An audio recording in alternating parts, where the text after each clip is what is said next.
بسم اللہ الرحمن الرحیم۔ السلام علیکم دوستو، دنیا بھر کی خبروں میں آج آپ سنیں گے، لیکن اس سے پہلے اگر ہو سکے تو لائک اور سبسکرائب کا بٹن ضرور دبا لیں، شکریہ۔ روس کا میزائلوں سے لیس بحری جہاز ڈوب گیا۔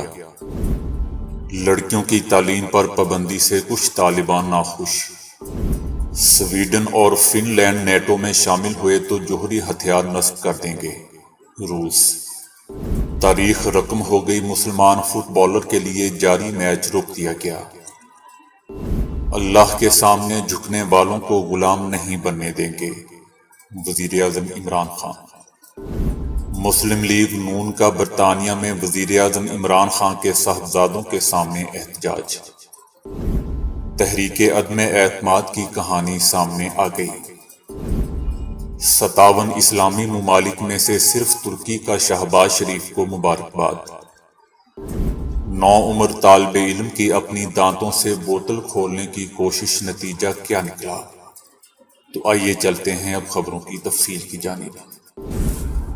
یوکرین کے حملے میں تباہ ہونے والا روس کا بحری جہاز ڈوب گیا۔ ڈوبنے والے روسی جہاز کو گزشتہ روز یوکرین نے نشانہ بنایا تھا، جس سے بحری جہاز کو شدید نقصان پہنچا۔ حملے کے بعد بحری جہاز میں دھماکوں کے بعد آگ لگ گئی تھی۔ روسی وزارت دفاع نے بحری جہاز کے غرق ہونے کی تصدیق کرتے ہوئے کہا کہ جہاز کو کھینچ کر واپس روسی بندرگاہ لایا جا رہا تھا، لیکن وہ راستے میں سمندر میں غرق ہو گیا۔ روسی بحری جہاز پر جدید ترین اینٹی گن شپ اور زمین سے فضا میں مار کرنے والے میزائل نصب سے دوستو یاد رہے کہ یوکرین نے روسی جہاز کی تباہی کو اپنی بڑی کامیابی قرار دیا ہے۔ دوسری طرف یوکرین کے دارالحکومت کیف میں زوردار دھماکوں کی آوازیں سنی گئی ہیں۔ یہ آوازیں اس وقت سنی گئی ہیں جب جمعرات کو روس کے ایک بحری جہاز کو بحر اسود میں ڈوبتے دیکھا۔ یوکرین نے واقعے کی ذمہ داری قبول کرتے ہوئے کہا کہ روس کے بحر اسود میں سوویت دور کے پرچم بردار جہاز کو اس کے ایک میزائل نے نشانہ بنایا تھا۔ افغانستان میں لڑکیوں کی تعلیم پر پابندی نے جہاں بین الاقوامی سطح پر غم و غصے کو جنم دیا ہے، وہیں کچھ طالبان بھی اس فیصلے سے حیران ہیں۔ ماہرین کا کہنا ہے کہ لڑکیوں کی تعلیم پر طالبان کی پابندی سے پتہ چلتا ہے کہ تحریک انتہائی قدامت پسندوں کا اس گروہ پر سخت کنٹرول برقرار ہے۔ طالبان کے ایک سینئر رکن نے بتایا کہ یہ حکم تباہ کن تھا۔ سپریم لیڈر نے خود مداخلت کی۔ طالبان کے اقتدار میں آنے کے تقریباً 7 ماہ بعد پہلی بار لڑکیوں کے ہائی سکول کھلنے کے چند گھنٹوں بعد ہی طالبان انتظامیہ نے انہیں دوبارہ بند کر دیا تھا۔ گزشتہ سال اگست میں طالبان نے ملک کا کنٹرول سنبھالا۔ اس وقت کورونا وبا کی وجہ سے سکول بند تھے، تاہم 2 ماہ بعد صرف لڑکوں اور چھوٹی بچیوں کو سکول جانے کی اجازت دی گئی۔ حکام نے کبھی بھی اس پابندی کو درست قرار نہیں دیا، تاہم ان کی جانب سے یہ کہا جاتا رہا ہے کہ لڑکیوں کی تعلیم اسلامی اصولوں کے مطابق ہونی چاہیے۔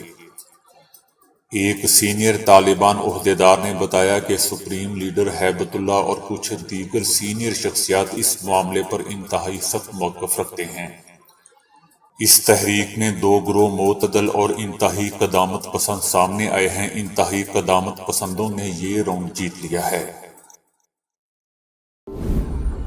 روس نے خبردار کیا ہے کہ اگر یورپی ممالک سویڈن اور فن لینڈ نے نیٹو میں شمولیت اختیار کی تو خطے میں دفاعی اقدامات کے پیش نظر جوہری ہتھیار نصب کرنا پڑیں گے۔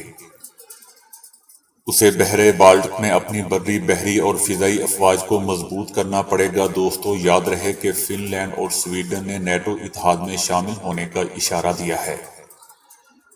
روس کے ہمسایہ ملک فن لینڈ کی وزیر اعظم نے کہا ہے کہ اس حوالے سے حتمی فیصلہ آئندہ چند ہفتوں میں کریں گے۔ دوسری جانب یورپی ملک لیتھوینیا کا کہنا ہے کہ روس کی دھمکیاں کوئی نئی بات نہیں ہے اور روس نے یوکرین جنگ سے بہت عرصہ پہلے ہی اپنے علاقے میں جوہری ہتھیار نصب کر دیے تھے۔ عالمی برادری کے علاوہ خطے میں دیگر ممالک بھی اس حوالے سے آگاہ ہیں۔ فن لینڈ نے روس سے 1917 میں خود مختاری حاصل کی تھی اور دوسری عالمی جنگ کے دوران روس کے خلاف 2 جنگیں بھی لڑی تھیں۔ جبکہ سویڈن نے کسی ملک کے خلاف ابھی تک کوئی جنگ نہیں لڑی۔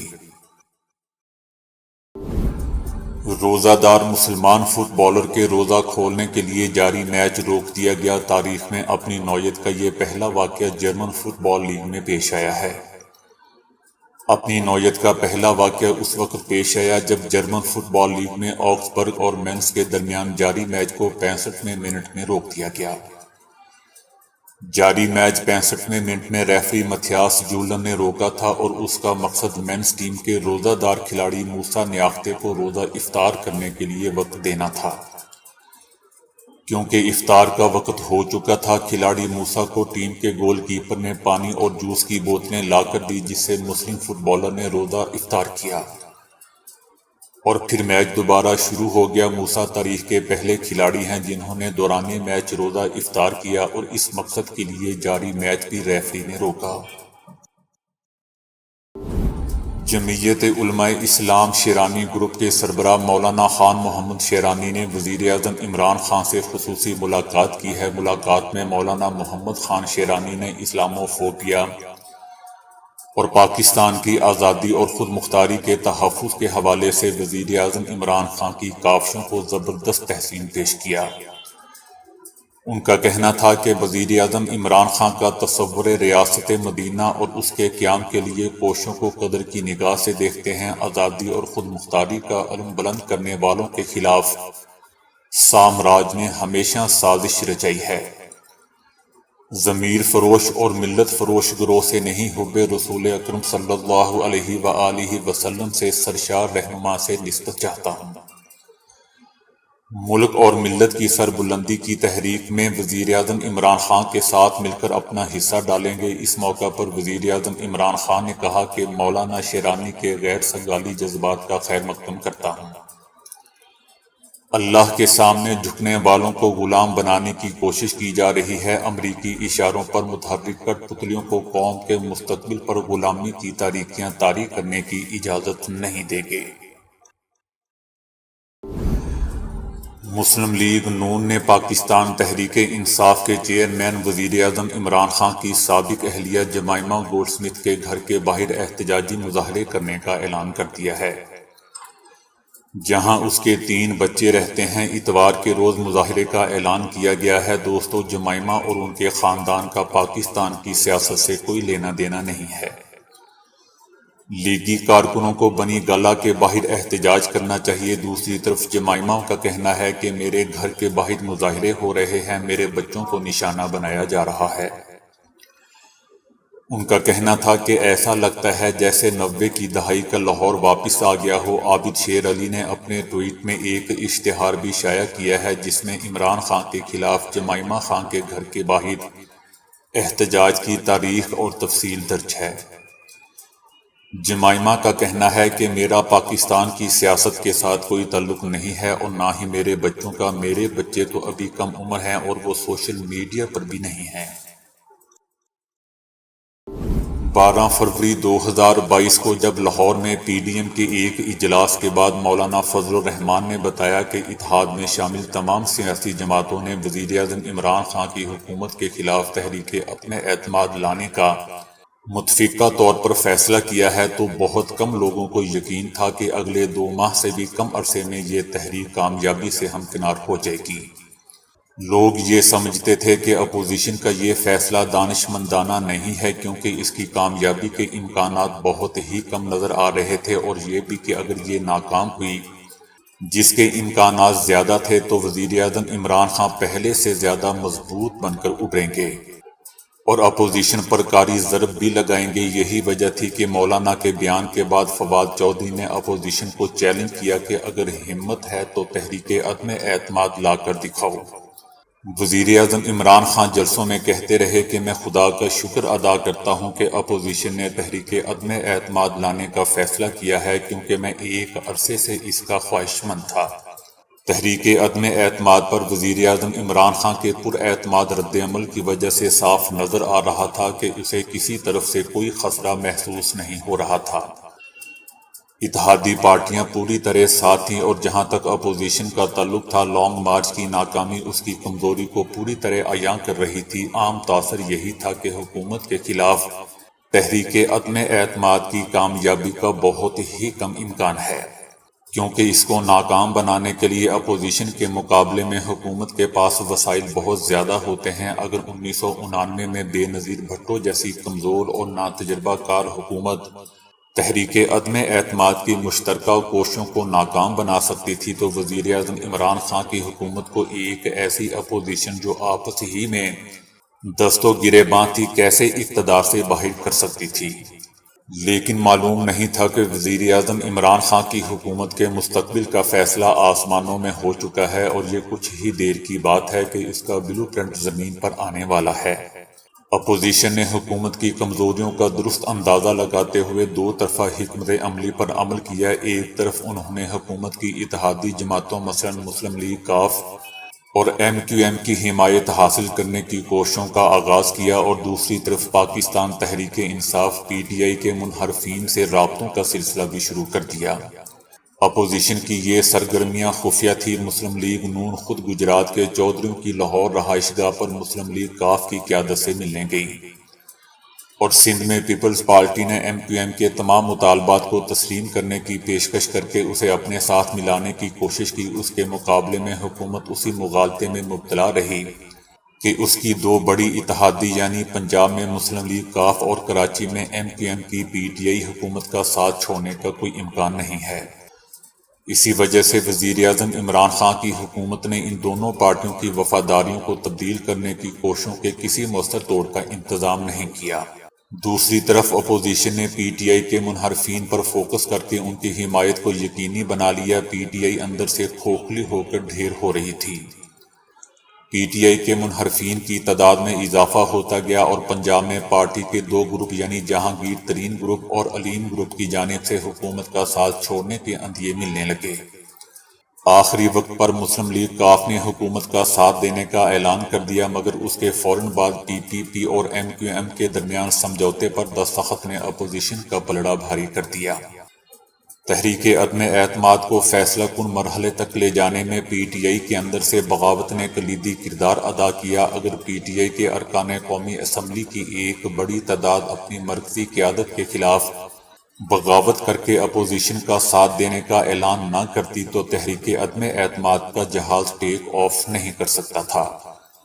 PTI کے اندر سے ٹوٹ پھوٹ کی وجہ سے ہی اتحادی پارٹیوں نے اپنی وفاداریوں کو بدلنے کے بارے میں سوچنا شروع کیا تھا۔ PTI کی قیادت نے آخری لمحوں میں اتحادیوں اور منحرفین کو منانے کی کوشش کی، لیکن بہت دیر ہو چکی تھی۔ اپوزیشن نے حکومت کو شکست سے بچنے کے لیے کوئی راستہ نہیں چھوڑا تھا۔ آرٹیکل 63 کے تحت کارروائی اور سوشل بائیکاٹ کی دھمکیوں کے باوجود قیادت پارٹی منحرفین کو منانے میں کامیاب نہ ہو سکی۔ وزیر اعظم عمران خان کو تحریک عدم اعتماد میں اپوزیشن سے زیادہ خود PTI کے ہاتھوں شکست ہوئی۔ 57 اسلامی ممالک میں سے ترکی کے علاوہ کسی اور مسلم ممالک نے پاکستان کے شہباز شریف کو مبارکباد نہیں دی ہے۔ دیکھنے والی بات یہ ہے کہ پاکستان ایک مسلم ریاست کی حیثیت سے اس پر کیا رد عمل کرتا ہے۔ جہاں تک بھارت کا تعلق ہے تو اس کے وزیر اعظم نے مبارکباد دے کر ان 22 کروڑ پاکستانیوں کی دل شکنی کی ہے جو کشمیر کاز کے ساتھ عمر بھر کی وابستگی رکھتے ہیں۔ یعنی اس کا مطلب یہ ہے کہ انڈیا نے سمجھ رکھا ہے کہ نون لیگی حکومت مسئلہ کشمیر کو دفن کر چکی ہے۔ پاکستانی وزیر اعظم کو جلد از جلد مسئلہ کشمیر پر اپنے درینہ موقف سے انڈیا کو آگاہ کرنا ہوگا اور کرنا چاہیے۔ انڈیا میں جو 20 کروڑ مسلمان رہ رہے ہیں، ان کی دل آزاری کا سامان بھی اسی مبارکبادی سے وابستہ ہے۔ صدر اردوان کی مبارکبادی میں ترکی نے صرف تجارتی پہلو کو مد نظر رکھا ہے۔ موجودہ حکومت کو آنے والے دنوں میں زبردست مہنگائی اور تجارتی خسارے کا سامنا ہوگا۔ جہاں تک انڈیا کا تعلق ہے تو آپ دیکھیں گے کہ انڈیا پاک تجارت کا حجم اب دگنی رات چگنی ترقی کرے گا، لیکن واہگہ کے راستے جو سامان تجارت افغانستان یا وسطی ایشیائی ریاستوں کو جائے گا، اس کی چیکنگ کے کیا انتظامات ہوں گے، ان پر بھی کڑی نگاہ رکھنے کی ضرورت ہوگی۔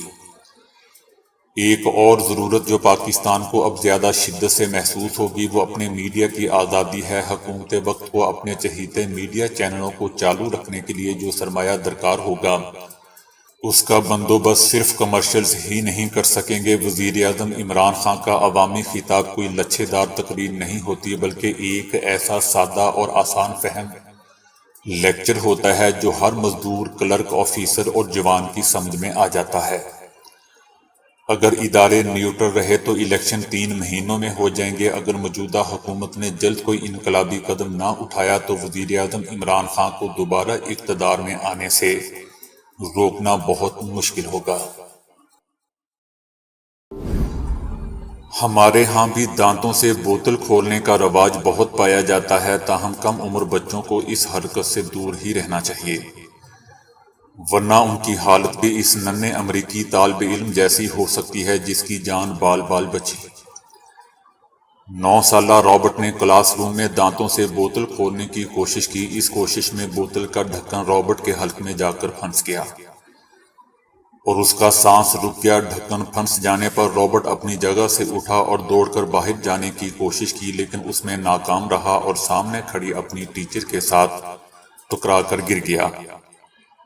اس سنگین صورتحال میں حواس بحال رکھتے ہوئے ٹیچر نے اس کے پیٹ کے اوپر سے بازو ڈال کر زور سے کھینچا جس سے سانس اس کے جسم سے واپس باہر نکل گئی اور تیز سانس کے ساتھ گلے میں پھنسا ڈھکن بھی باہر آ گیا۔ سوسائٹی میں ٹیچر کی اس حاضر دماغی کو سراہا جا رہا ہے اور لوگ اسے ہیرو ٹیچر قرار دے رہے ہیں۔ جب کورونا کی وبا پھیلی تو ووہان سمیت چائنا کے کئی شہروں میں مریضوں کے علاج اور طبی عملے کے تحفظ کے لیے ہائی ٹیک ڈیوائسز کا استعمال کیا گیا۔ بعض میڈیکل سینٹرز میں روبوٹس کا استعمال کیا گیا جو مریضوں کے ٹیسٹ کرنے، انہیں ادویات دینے اور صفائی ستھرائی سمیت دیگر کئی امور سر انجام دینے لگے۔ ایسا لگ رہا ہے کہ وبا ختم ہونے کے بعد بھی اب روبوٹس کا ہماری زندگیوں میں چلن پہلے سے عام ہو جائے گا، کیونکہ جاپان نے ورک فورس کی کمی پر قابو پانے کے لیے کئی طرح کے سٹورز پر 7 فٹ لمبے روبوٹس سے کام لینا شروع کر دیا ہے۔ CNN کے مطابق عمر رسیدہ آبادی کی شرح بہت زیادہ ہونے کی وجہ سے جاپان میں لیبر کی بہت کمی واقع ہو چکی ہے اور سٹورز اور کمپنیاں وغیرہ کو ملازم تلاش کرنے میں شدید دشواری کا سامنا کرنا پڑ رہا ہے، جس کی وجہ سے وہ انسان ملازمین کی جگہ روبوٹس کو کام پر لگا رہے ہیں۔ ان اینڈرائڈ روبوٹس کو انسان ریموٹ کنٹرول کے ذریعے چلاتے ہیں، تاہم ایک ہی آدمی سٹور میں بیک وقت کئی روبوٹس کو آپریٹ کر سکتا ہے۔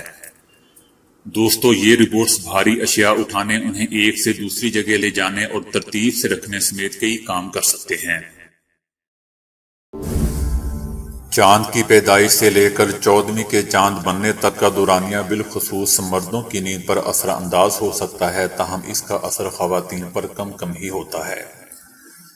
یہ تحقیق ٹوٹل انوائرمنٹ نامی میگزین میں شائع ہوئی ہے۔ سویڈن کی یونیورسٹی کے سائنسدانوں نے اس ضمن میں 492 خواتین اور 360 مردوں کا باقاعدہ سروے کیا، جس کے رزلٹ پچھلے مشاہدات سے قدرے مختلف اور مخالف ہیں۔ بعض لوگوں کا خیال ہے کہ چڑھتے ہوئے چاند کے پہلے 2 ہفتے انسانی نیند کو متاثر کرتے ہیں۔ چڑھتے ہوئے چاند کا عمل ویکسنگ کہلاتا ہے، جس میں اس سے منعکس ہونے والی روشنی بتدریج بڑھتی جاتی ہے۔ اس دوران رات دیر تک چاند کی روشنی دکھائی دیتی ہے۔ ماہرین نے چڑھتے چاند کی راتوں میں تمام خواتین اور مردوں کی نیند ریکارڈ کی۔ اس دوران مردوں کی نیند متاثر ہوئی۔ اسی طرح نصف یعنی ڈھلتے ہوئے چاند کی راتوں میں بھی یہ تجربہ دہرایا گیا، تاہم اس عرصے میں مردوں اور خواتین کی نیند پر کوئی خاص اثرات سامنے نہیں آئے۔ اسی بنا پر تحقیق کے سربراہ کرسچیان نے کہا کہ چاندنی راتیں نیند پر اثر انداز ہوتی ہیں۔ اس کی وجہ اب تک سامنے نہیں آ سکی، لیکن خیال ہے کہ بڑھتے ہوئے چاند کی منعکس شدہ روشنی مردوں کی مختلف دماغی کیفیت کی بنا پر ان کی نیند متاثر کرتی ہے۔ اکثر ایسا ہوتا ہے کہ جب ہم کوئی چہرہ دیکھتے ہیں تو یک لخت خیال آتا ہے کہ یہ پہلے سے دیکھا ہوا ہے، یا پھر ہم اس میں شناسائی یا اپنے کسی عزیز کا چہرہ دیکھتے ہیں، لیکن بہت کوشش کے باوجود ماہرین اس کیفیت کو سمجھنے سے قاصر تھے۔ لیکن اب یادداشتی نیورون کی بالکل نئی قسم دریافت ہوئی ہے، جس سے ہمیں اس دماغی صلاحیت کو سمجھنے میں مدد ملے گی۔ اسے ماہرین نے دادی یا نانی اما نیورون کا غیر تکنیکی نام بھی دیا ہے، کیونکہ اکثر اوقات ہم لوگوں کے چہروں کو اپنے بزرگوں سے بھی وابستہ کر لیتے ہیں۔ یہ خلیات دماغ کے ٹیمپرل حصے میں پائے جاتے ہیں۔ اس میں بیک وقت کئی خلیات مل کر ہمیں اپنی نانی یا دادی کا چہرہ یاد رکھنے میں مدد دیتے ہیں۔ دوستو، اس کی تمام تفصیل میگزین سائنس میں شائع ہوئی ہے۔ اس سے پہلی مرتبہ معلوم ہوا کہ کس طرح ہمارا دماغ ایک طویل عرصے تک ہمارے عزیزوں کے چہرے کے خد و خال دماغ میں زندہ رکھ کر اسے کسی پرانی تصویر کی طرح دوسروں سے ملاتا رہتا ہے۔ راک فیلر یونیورسٹی میں نیورو سائنس کے ماہر پروفیسر فرائی والٹ کہتے ہیں کہ یہ کوئی مفروضہ نہیں بلکہ مسلمہ سائنسی تحقیق ہے کہ دماغ کا نچلا ٹیمپرل کنارہ نانی اما نیورون کی بہترین جگہ ہو سکتا ہے، کیونکہ یہاں چہروں، ان کے احساس اور ان سے وابستہ طویل یادداشتیں تحریر ہوتی ہیں۔ 1960 کے عشرے میں دماغی ماہرین کو یہ جاننے کی سوجی کہ دماغ کا آخر وہ کون سا حصہ ہے جو حافظے میں بزرگوں، نانی، دادی، والد اور والدہ کے چہروں کو ایک عرصے تک یاد رکھتا ہے۔ اس کے بعد خیال کیا گیا کہ ایک نیورون دادی، دوسرا نیورون نانی، تیسرا نیورون ماں اور چوتھا نیورون باپ کے چہرے کے اعصابی نقش طویل عرصے سے محفوظ رکھ سکتا ہے۔ تو دوستو، ابھی کے لیے اتنا ہی۔ ویڈیو کو لائک اور شیئر کرنے کا بہت بہت شکریہ۔